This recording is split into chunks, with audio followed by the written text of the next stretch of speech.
and your photo is more important than ever. I don't mean the background image. That's nice when they get to your profile, but your picture, that smiling face is what they decide if they're going to open up the message and look at it at all or accept or whatever.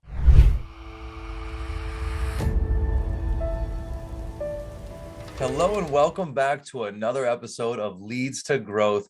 I'm your host, Chris McCoy, and what do you know? We got another amazing guest. I told you all this is going to happen every week, but hey, this is what happens. The best part is we got Mike O'Neill here, y'all. Y'all don't know Mike O'Neill yet, but you're gonna very soon. Mike, thanks for joining us, sir. Absolutely, Chris. Great to be here. It was sure fun chatting, getting going here, wasn't it? So much, man. Mike and I have not been able to shut up, and that's why I told him, like, hey, when I had our first conversation, I was like, I got to get you on the podcast, man. This guy's a two times Forbes top 50 social media power influencer, worldwide honor. This guy has been a LinkedIn expert before you knew what LinkedIn was. And now he coaches and trains executives, entrepreneurs, business owners, people all over the world. He does it here. He does it there. He does it in Costa Rica. This guy is living the dream and having fun and helping people do the same. Mike, thank you so much for joining us and for coming to share some knowledge with us, sir. You're welcome. I've become a bit of a digital nomad, being able to do the work I love to do, but from doing it in a place I love to be. I love that. You're stacking benefits there, huh?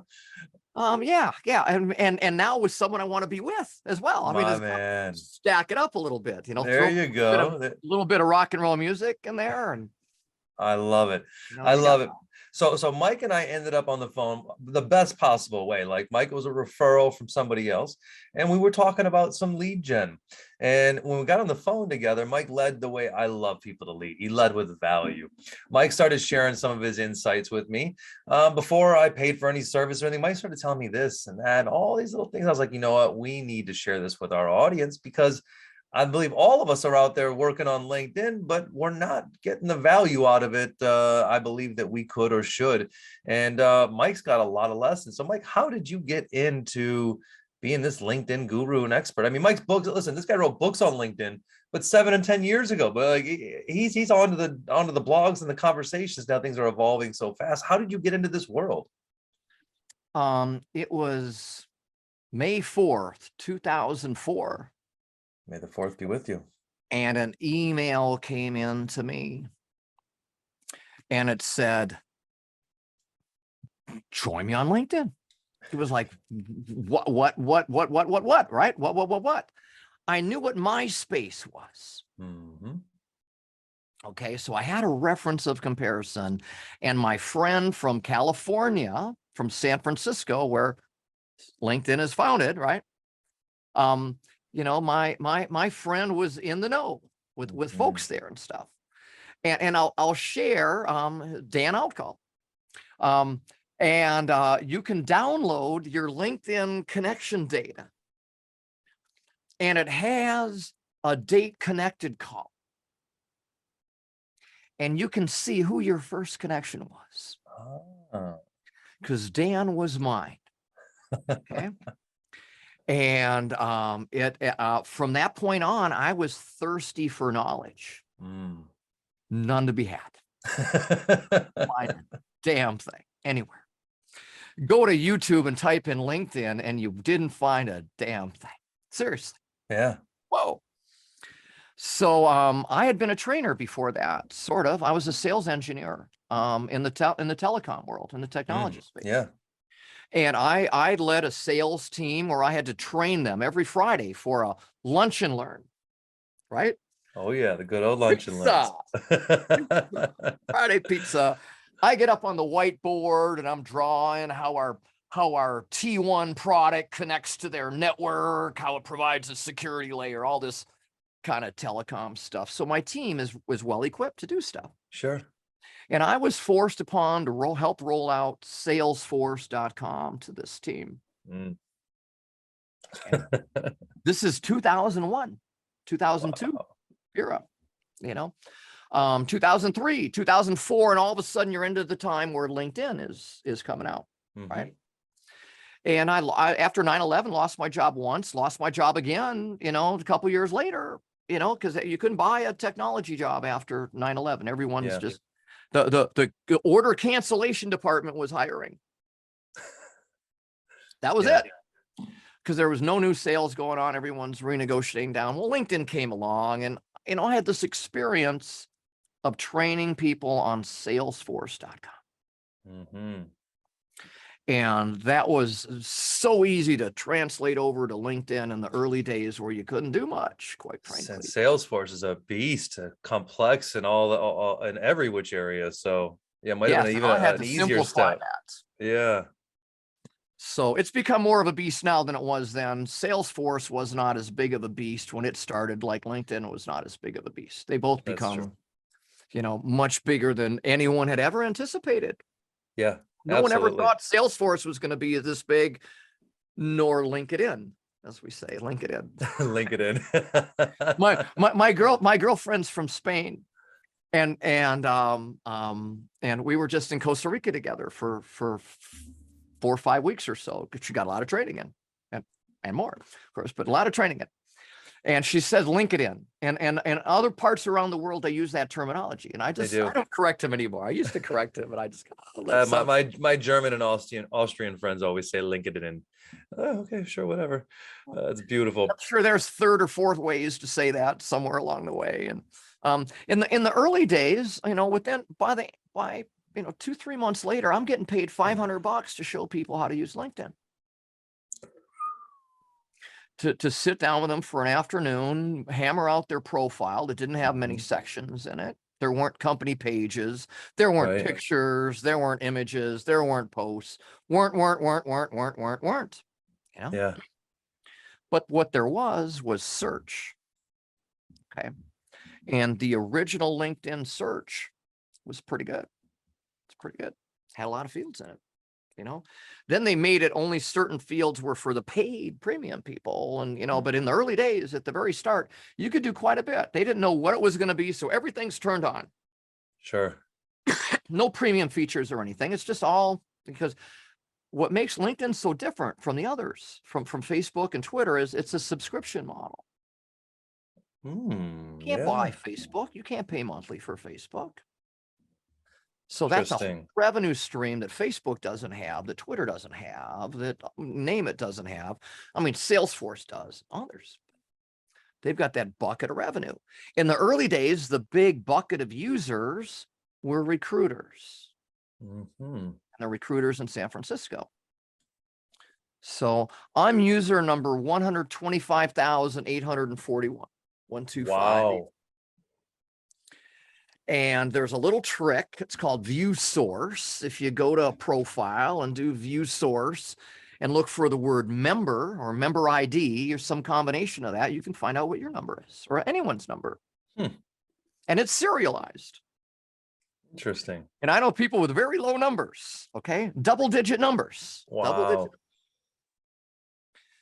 And along the way, I got known at LinkedIn headquarters. Mostly for violating rules. I've kind of figured that about you, Mike. You know, a little bit, but a venture group that I was involved in, a venture capital group that I was really good buds with, I was a regular, invited the founder of LinkedIn to come speak. The Rockies Venture Club, and he did, and I was his boy.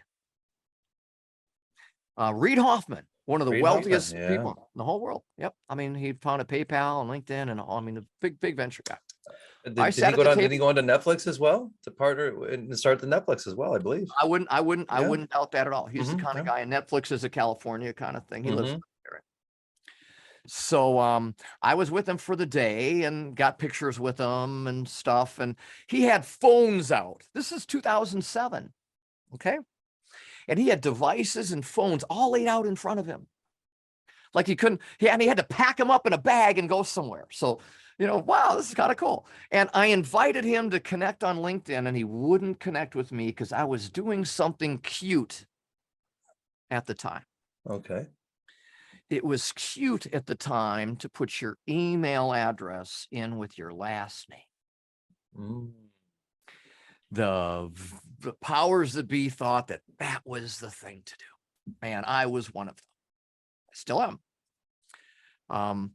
And he wouldn't connect with me. He said, and I was right there. He had his device and stuff right there. And I had a choice. And I made the worst decision I ever made in my life. Oh. Take it out and say, I'm sorry, Reed. I'm sorry. I'll never do it again. Please connect with me. Or leave it in. And it remained. And I missed the best connection I could have ever had. Ever. I had second best. I got a better one.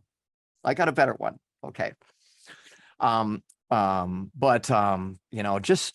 You've got to be able to bend. I guess my rule there is, bend for the person, I could have changed it later on down the road if I wanted to. Mike, for all those people out there who are maybe dabbling in LinkedIn, who aren't as savvy, what is the value and power of a connection? I mean, I'm someone's friends on Facebook or something like that. It doesn't give me any too much power or significance. What's the value in LinkedIn there? Well, it depends on who they are and stuff. Let's put people in different buckets. Okay. So a connection might be valuable to you because they might be a good partner, someone who sells something that goes well with what I sell.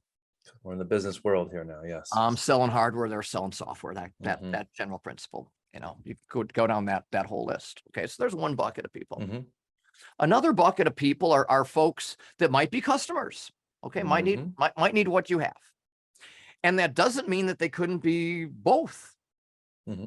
Okay. People can be more than one bucket of stuff. You connect with people who you just enjoy. You and me, Chris. I mean, even if we weren't involved in leads to growth, we'd be buds no matter what. Absolutely. We like each other. Yeah. So there's an enrichment, a personal enrichment that comes. And as you get older, that personal enrichment is more important. It isn't how many customers you die with. It's who's with you during the last part of your life that you enjoy. It's not that. Now, when customers are friends, that's what we're looking for, right, Chris? We're looking for customers who would be friends if they weren't customers. We'd still have a relationship no matter what. Absolutely.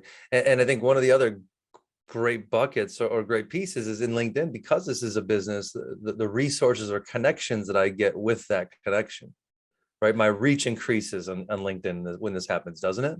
That's correct. Now, it used to be in the older days, and I can talk about older days more than anybody you'll ever have on your call. Okay. That networks weren't so cross-pollinated.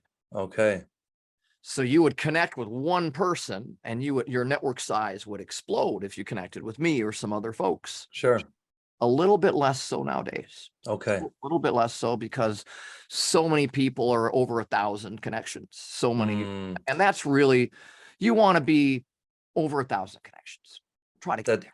Get to 500 quickly, and then conservatively find folks that enrich your life through business, through personal reasons.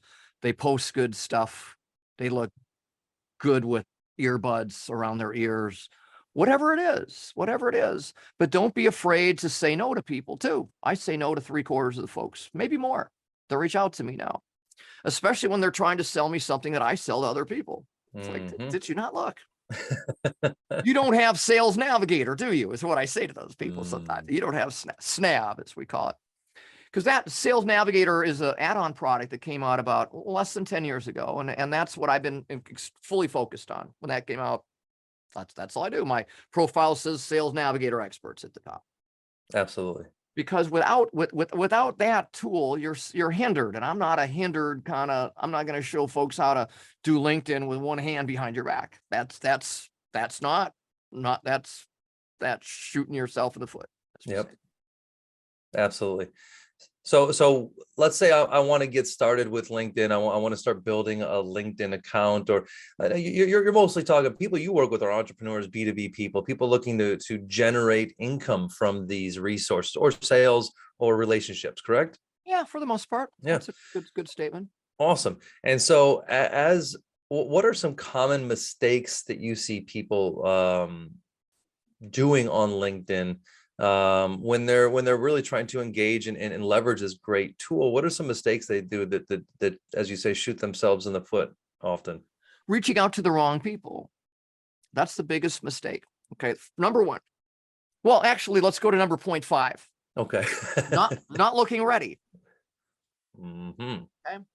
But I don't want to come on your show and just talk about profiles, but your profile's got to look good and up to date, and your picture's got to look nice. And the headline in your profile has got to stand out. Okay. So there's something new. Everyone says, oh, you got to have profile, this, that. The headline and your photo. Bang. Headline and photo. Headline and photo. People are evaluating you by those two things more than ever before. Okay. And it's so much of LinkedIn, there's less, or there's two, that's something you're fully in control of that. There's a lot of things you cannot control. There's an algorithm that's going to determine how many people see that. But what they see, that's something else. And your photo is more important than ever. I don't mean the background image. That's nice when they get to your profile, but your picture, that smiling face is what they decide if they're going to open up the message and look at it at all, or accept, or whatever. Okay. So that's number 0.5. So smiling face, an original headline. Would you say original, or something that stands out, correct? Yeah. Yeah. And I wouldn't over emoji it, but a little emojiism comes into play here. Yep, definitely. I use a blue ski diamond because I'm a blue skier kind of guy. I don't use the black one. There's a red one, by the way. There's a red one. But an emoji helps. Okay. There's an example. Okay. Not a lot, but in a little bit of that. Okay. I like that. And in your headline, there's only so much that they get to see before they got to click a button to see more, or it's cut off and they can't see it at all. Just like an email. Yeah. So think about the beginning, how much you get to see before any other action. Really important. But that's 0.5. Okay. 1.0 is who you're targeting. Who would enjoy hearing from me? Think about it that way. Not who would I love to reach out to. That's one way. That's this way. But who would enjoy hearing from me? Oh, interesting perspective. Because it's up to them. You can ask out all the women at the dance, but it's up to them. It's up to them. Absolutely. So of all the women at the dance, who is most interested in me? Who's checking me out? Or who's the right height? Or whatever it is. Okay. Use that example now in LinkedIn. Who cares about what I got to say?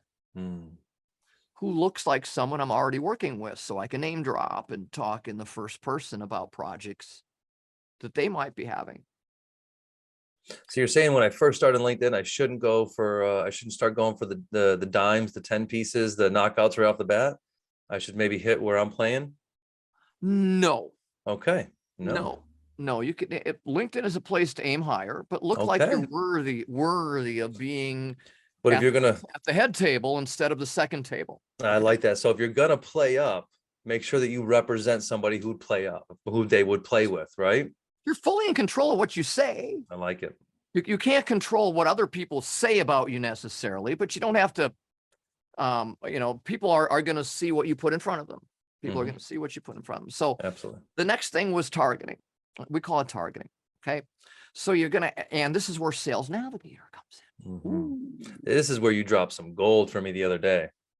Yeah. You create lists. And people can be on more than one list. You can be frequent and urgent.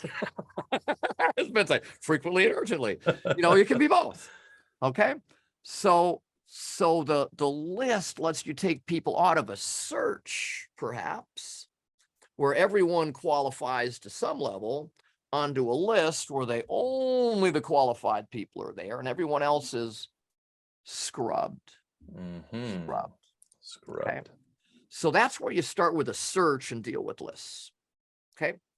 You got 1,000 people in a search on LinkedIn, 2,500 in Sales Navigator.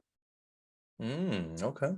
So it's more designed for bulk action, as you might say. And as you put people on lists, you can run another search and say, just show me people that are not on any list, only the new ones. Oh, okay. There's this intelligence that keeps coming out in another, or show me people who don't have these words in their profile. Only have these words, don't have these words. Only in this county. Oh, counties now. Yes. That's big new stuff. You could search on cities, zip codes in Sales Navigator, countries, but now counties.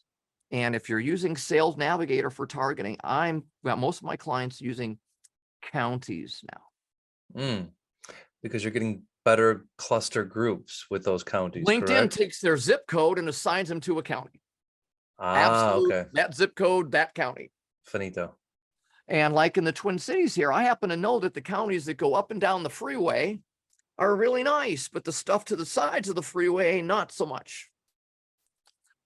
So you can do counties or zip codes along the freeway or counties, but counties are mutually exclusive and zip code stuff is not. So if I do Maricopa County and then I do Parsippany County, there's nobody in both. Okay.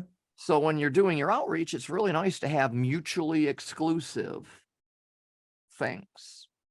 Keep separate people in separate lists. One, if you do it right, if you do states or counties, not cities, but states and counties, you're good.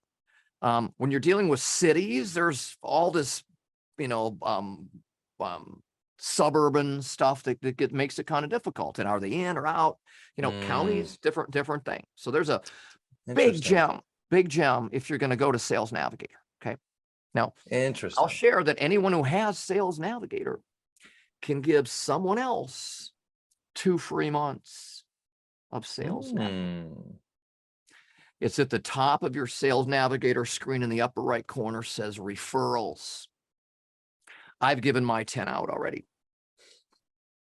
But I can go to a client account and stuff, but you can only give out 2 free months of service to someone who you're connected to. Okay. So, but that's nice little free gift. Yeah. For my Open up clients conversation. that are eligible. If you've already gotten a free account before in the past, you're not eligible. Yeah. But for folks who've not gotten a freebie yet from LinkedIn, and that's worth $200. It's $100 a month now for this program. So. Yeah. It's a nice little gift for someone to open up a conversation even. Yeah. Yep. So I mentioned targeting and stuff. Another really big part about targeting, this mutually exclusive principle is really important because it means today I'm going to do these folks and tomorrow I'm going to do those folks, and they're not going to be the same people. Tomorrow might be next week or next month or whenever this list is done. Let me go to this list. Sure. Industries are the other. Mutually exclusive. You have one zip code and one industry and go from there. No one has 2, no one has 0. So if you're doing like a campaign that's just locally in your town, you can split it up by industries to kind of take this week, next week, split it up. And when you're doing such a thing, Chris, you can say, let's group the technology people together. And then we can use important thing number 3. Okay. So number two now, it's technically the third one, but we had 0.5, 1, and now 2. Yes. And that is, what are you going to say to these people? Messaging. What are you going to do or say to get their attention? So it's kind of nice if your profile's slanted their way. If you're targeting technology people, dropping a tech word in your headline would be nice for now. Put in the word stack in there, full stack, or some VoIP, or some term out there, because you're targeting tech folks. They like to see that stuff. Okay, this is where the game is won now. This isn't how you can learn to play. This is how you learn to win. Okay, because it's an overcrowded place, and you're competing for attention, and people want to know that the folks that they're spending their time with, have something in common with them. Can help them fix a problem, got something in common, cool, whatever it is. Yeah. Okay. So those messages that you're going to do to connect with them and then say things to them afterwards need to kind of sound like they're not too fabricated. It's like they don't fit everyone out there. They fit me. I must be on a really small list, because you're talking about you're talking about toucans. Okay. You're talking about toucans. Okay. How many people could you be talking toucans to that got one? Okay. You mentioned toucan, you got me. 30 minutes of free time with me if you mention the word toucan in a message. Absolutely. Costa Rica, whatever it is. Because you look at folks and find out what's most important to them, and then you feed it back to them. Now you skip some people along the way, because I don't do real well with people who, I'm wearing a sport fishing shirt, but frankly, I don't really sport fish, but it says Costa Rica. Okay. So you don't have me at fishing, but you won't find anything about fishing on my profile. You'll find stuff about rock and roll music, about Costa Rica, about digital nomads, about LinkedIn campaigns, about Sales Navigator. And if you mention some of that to me, which makes it really nice for manual one-on-one campaigns to do that high personalization. Okay. So you put people on lists in Sales Navigator, you personalize these interactions with them. And the list shows you what's going on too. When was the last time you contacted them? There's a lot of CRM kind of support in Sales Navigator, or outright CRM activity there. Okay. Now, some folks will say, well, let's put those folks in a list. I don't want to individualize it too much. It's just people who also like Brene Brown. I've got a client who targets Brene Brown lovers. Okay. Ken has a book. Great mindset speaker. Yeah, Ken has a book coming out that he thinks is going to appeal to Brene Brown lovers, and it will. Same mindset. So for now, we're targeting Brene Brown lovers. And I don't need to say anything more than the word Brene Brown and they connect. 50% up connect. And we're using systems to do that, because I don't need to I don't need to do anything personal. It could, that part can be mechanized. So, and that's part of where you kind of, when you're an expert for so long, you learn when do you got to do it really manual, and where can you use a riding lawnmower instead of pushing the damn thing. Okay. Now, how do you separate those leads on your list? Is it a rating scale where you're like, hey, look, these are very high profile, and I'm going to personalize these ones, and these ones are, you know what, they're on a lower scale. I can reach out to them a little bit more automatically. Yeah, you put them on separate lead lists. Makes sense. Yep, you've got the A's and the B's. That's what I do. I call them A's and B's. A's and B's. I like it. So for example, I've got a trip to Costa Rica coming up, right? And I've identified 195 people that I think might be interested in joining me on this trip. 196. There are 60. Yeah, you're on. No, you're on this other list. There are 60 of them that are extremely interested. Okay. And they are on two lead lists. They're on the main lead list that has 195, and this other one that's only got one over here that's only got 60, 61 now. Okay. And I can target one list and specifically not the other list, and do this sort of dicing and slicing if you kind of know what you're doing. And that's what my coaching clients learn, is how to internalize and dice and slice on their own. You know, some folks don't want to learn too much. They just want to deal with the, just show me my leads, that kind of thing. So they're in another bucket. But the combination of picking who you want to work with is really great. And I don't have that many years left. I'm going to work 10 more years. Not even that. I'm 62, maybe five, maybe 3. We'll see.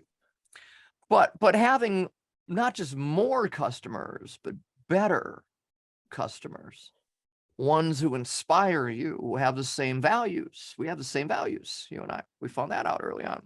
Absolutely. That's how you want to live the last third of your life, surrounded by people that are not constantly, I wouldn't, not in a negative way. I don't mean a negative way, but folks that inspire you to get on that call. You get on 5 minutes early for the call with Chris because you can't wait to see him.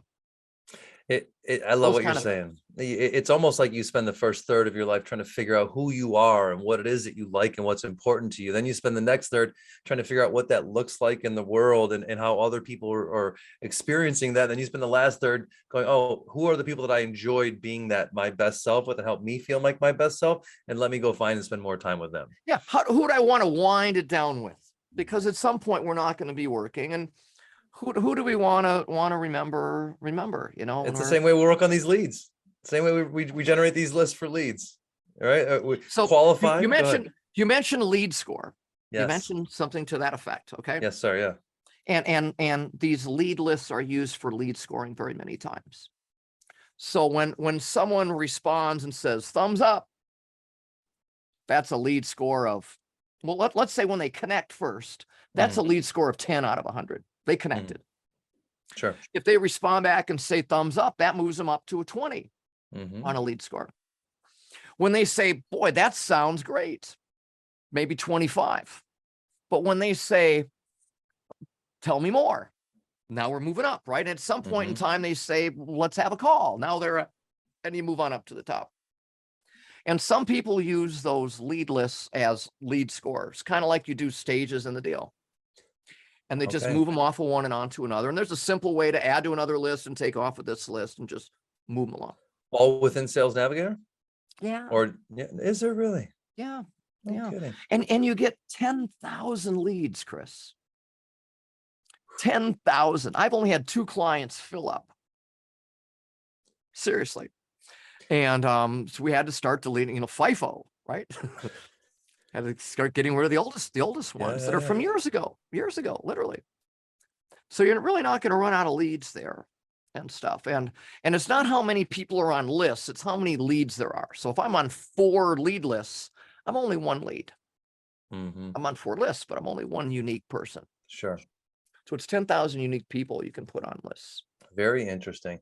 And they're all there and they're all scrubbable and they're all that you can pull, like, so you can find them by pulling their data. I mean, it's all basically for that included in that Sales Navigator fee.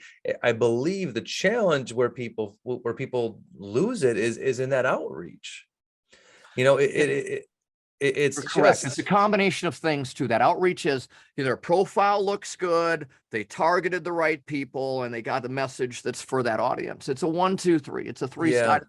The 4th part on the tool is whether I do it manually or systematically or whatever.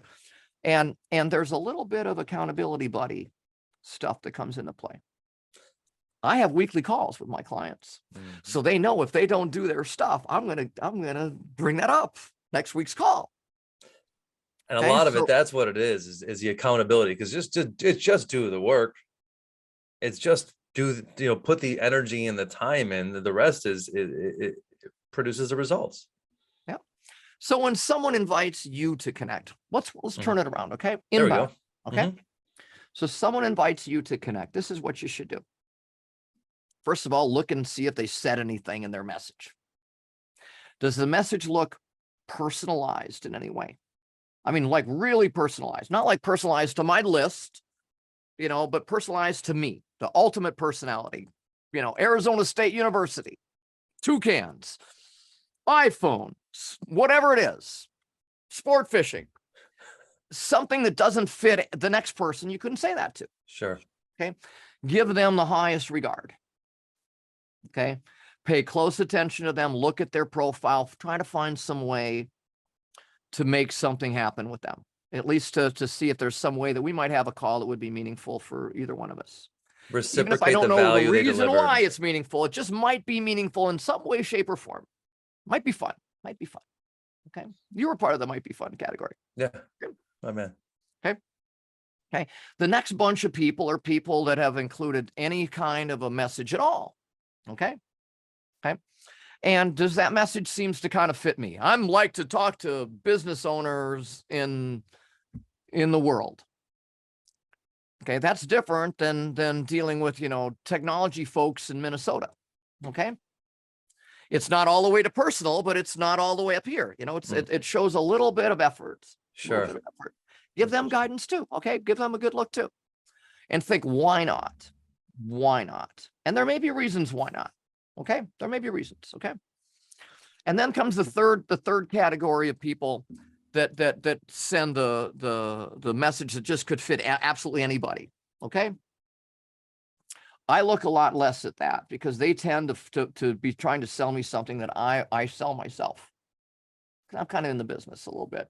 But if you were using a Sales Navigator lead list, you would scrub me from it. And you're not.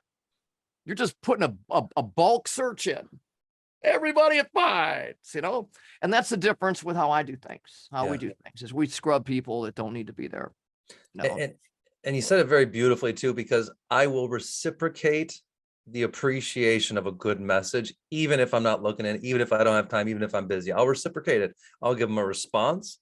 And I potentially, like you said, I may even take the meeting, even if it's something that I don't see myself interested in, because I respect the game and the skill and the attention that they put into getting on the phone with me. You never know where that call could go, Chris. Exactly. Look at you and I. You're probably going to come down to Costa Rica with me, and wouldn't know who you were 2 weeks ago. Okay. Absolutely. So it can go that way. But that's sales and relationships. That's everything. That's trusting. And that's how you get good intent and good. And I love that you said that too, because when you're reaching out to people, how you treat people that reach out to you is how people will treat you when you reach out to them. That karma is real. So putting out good karma to take care of people and accept them and to listen to them and encourage them when they reach out to you will help you get a better response and put out better energy to when you're putting those messages out to others. So, all right. Now there are some people who put out a message with no words at all. Okay. Don't discount them. Okay. Don't discount them. Okay. They may be on a phone and had discovered you, and it's just not convenient to start writing a message on a phone and stuff. I've done that. Pay attention. Pay attention to those folks too. Okay. I'm in a situation where I have to delete people to add them, so my situation's a little bit unique. I've been at 30,000 connections since 2009. Wow. So you're max at 30,000. That's why you don't accept every friendship request that comes in, y'all. That's right. That's right. Because I gotta spend 45 seconds finding someone else to delete to make room for you. And I do it in bulk, and I like to do it in bulk, usually during football season. I sit and watch football game, and you got to go to their profile, click the more button, go to remove connection, and then take that one out and go back. And it takes 45 seconds a piece. You can do 100 in an hour. 100 in an hour. So that's not enough room to do a lot. No. Football game's 2 hours, and a whole football game, I get 200 done in football. So that probably frees up another couple of days for you. Well, I have a follow button on my profile now, not a connect button. Okay. I'm in a mode called creator mode. Yes, I entered that recently as well. Yes. Yep. The nice thing about creator mode for you and I, Chris, is it shows the number of followers. You don't see 500 plus. In my case, you see 33,000. In your case, you see what it was, a big number. You got a good side number. You get to see that, and it gives you more cred. Yeah. You get more cred. It is, because that's something that I look at when I'm bringing a podcast guest on, when I'm reaching out to somebody, their experience or time spent or followers on LinkedIn is, depending on who you're reaching out to. I guarantee you someone of significance who maybe sees a good message from you will check that out on your page to see if it's congruent. And I think that's the interesting part, is you got to be congruent. If you're going to send a great message out, make sure your page, your title, your image, make sure these are all congruent. Any type of incongruence when you're reaching up, they'll just shake you right off. Mike's not going to delete. They're looking for a reason to say no, and don't give it to them. Don't give it to them. Don't. They're looking for a reason to say no. That's strong. I like that. So let me give one little comment about pictures. Oh, please, okay? Mike. Yeah. Okay. So your picture in LinkedIn is off to the side. Okay. Don't be looking this way. Be looking in to your profile. I don't mean down necessarily, but be looking in, not away. Sure. And if your picture is looking away, you just take the picture, flip it horizontally, and load it up again, as long as you're not wearing a USA shirt that now says ASU. Okay. If you want to, that's okay. But you're no longer promoting the country, you're promoting my old college. Okay? In that situation. It makes a lot of sense. It's a subtle little thing, and that's from an expert. Do you know how many experts in the space that I've known over 18 years of doing this? My goodness. I did 200 episodes. We had a radio show. I did 200 episodes, and we interviewed the experts all over the world back in 2007, 8, 9, 10. People who started really big companies or are multi-millionaires now, have cashed out. And it was interviewing those people, and the knowledge you get from it very often before the call and after the podcast, before and after, where you're just chit-chatting about, oh, I didn't Mhm. want to say it to the whole world out there, but I can get you 2 free months of Sales Navigator if you give me your email address or something. You don't always throw that out to the whole world out there, although Sure. now, I gave that one away. Oh man, Mike, this is great. And I love the world that LinkedIn is. It feels like an extension of a networking room. Before COVID and quarantine, there was uh, I would do a lot of networking. You would go to networking events, especially in the Midwest. It's a very, very heavy thing. What do you do on a Wednesday or Friday? You go to these networking events, and when you go to a networking event and someone approaches you, hey, what do you do? Here's my card. You're like, "Oh, I don't even want to talk to you, to be honest with you. I'm over the conversation already." And that's the equivalent of somebody going, hey, here's what I do, with 3 paragraphs after they connect with me on LinkedIn. It's the same thing. And so it's become an extension of networking. It's become social dialogue, and you're responsible for these things. So I'm going to a networking event tonight. Nice. Back in the game And I again. go 4 times a month. They have events spread around Minneapolis, and tonight it's over here instead of north, instead of whatever. Mhm. And what I say to people when I meet them is I say, what are you into? I just leave it wide open. What are you into? What a great way to form that question. And if they want to talk about work, great. If you say it to me, Mike, what are you into? Hey, Mike, what are you into? I'm into working from wherever I want to work from for the rest of my life until I don't want to work anymore. I like it. I could probably get toucans from Mike at some point. Hey, Mike, what are you into? Honestly, toucans, man. I love toucans right now. But you're going to get something authentic, is what you're going to get. Yes, that's right. And if they define they're into things that are business related, then go down that path and talk Sure. business. If they want to talk about, well, the Twins, because we're in Minnesota Twins, because we're in playoff time, go down that path. But let them choose the method. And if they talk first, you lose. Yeah. Because you're already down one path or another. What are you into? Just try that. I In love person. that. And listen, this goes the same way in your LinkedIn messaging. Hey, Chris, I saw you attended such and such, or I saw you posted on such and such. Is that something you're into, or do you spend a lot of time on that? Do you know more about that? Is it something you're interested in discussing? But like pointing out something unique and personal can be a fun conversation, especially when you're going to those one-to-ones. And I hate the question of what do you do? It's so off-putting. Yep. Yeah. What are you into? What are you into? I like that. From the LinkedIn man, we get a little human connection tip here as well. Mike, where you could say that I'm into Costa Rican beer. was that Takata? What is it? No, Imperial. Imperial. Oh, I knew beer. Imperial. Yes, I knew that. I'm sorry. The beer. I knew Imperial. I bet. Mike, man, I'm definitely interested in coming down to Costa Rica. I love what you're doing down there. Where can everybody follow you, Mike? Where can they find you? Where can they find out more about you, man? Well, I have a great spot for some resources and to book a call and stuff. Navigating LinkedIn. How's that? Navigating. I don't think it could be any easier than that. LinkedIn.com. And you can book a call there as well. But there's great stuff to download there, including a list of those pesky LinkedIn industries that I mentioned. My man. There's 385 of them, and you will never know about them unless you got this list. It has things, they have women's handbag manufacturing now. They have sheet music publishing now. Wow. They have abrasives as an industry now. And if you're targeting, going after people, how are you supposed to know this stuff? Sure. I mean, where did it come from? Exactly. And what a one value thing to get from there, for sure. Get that from there. And that industry is a great way to personalize. Everybody's always talking about personalization these days. This is a great way for you to chunk some outreach and give some personalization that will help you stand out from other people. And also use your mind, use your head on this. Don't send 7 paragraphs. Use something to engage them, to get some engagement from them first before you try to get them to set a meeting with you. That's exactly right.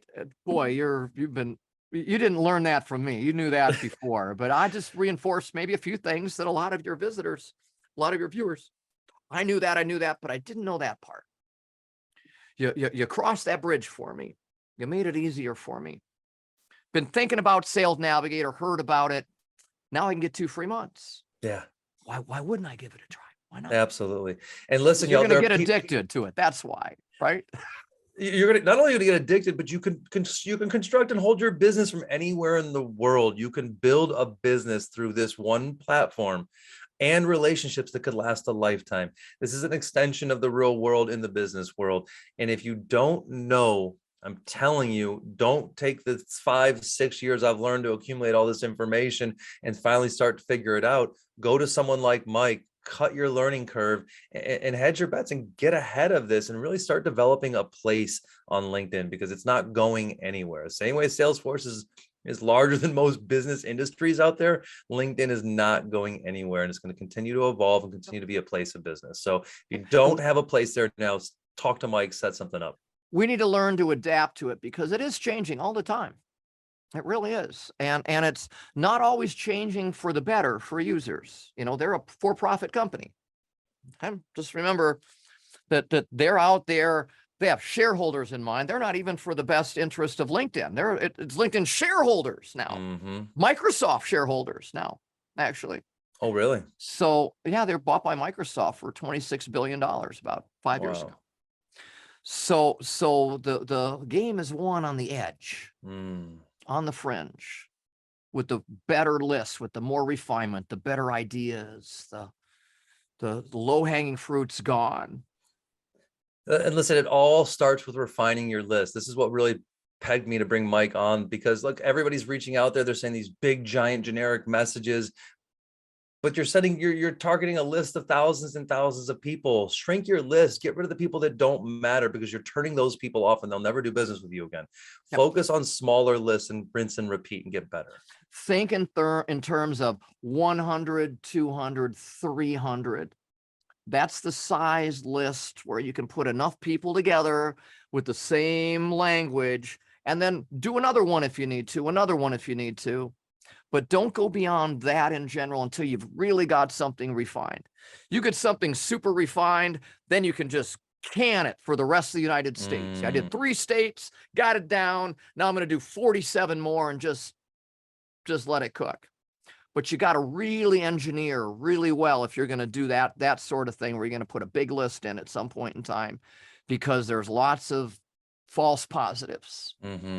Absolutely. That happen. Refine your list, y'all. Refine your list. Make sure that you leverage these counties. Make sure you leverage the industries. Go to Mike's website, Navigating LinkedIn. Navigating LinkedIn. I almost said something else because I don't want to say it wrong. NavigatingLinkedIn.com, and make sure you get that list of industries and reach out for a call. You don't know what you don't know, but I promise you do it the right way. Mike will let you know. Mike, right, thank you so much, man. We're going to continue this conversation after this podcast is over. But hey, y'all, thank you so much. Make sure you follow Mike. Make sure that you go check us out at Leads to Growth. Leave the 5 stars at the bottom if you enjoyed the podcast. And we'll see you on the next one. We're National Association of Sales Professionals, and we're honored to bring you all kinds of action that leads to growth, y'all. We'll see you on the next one.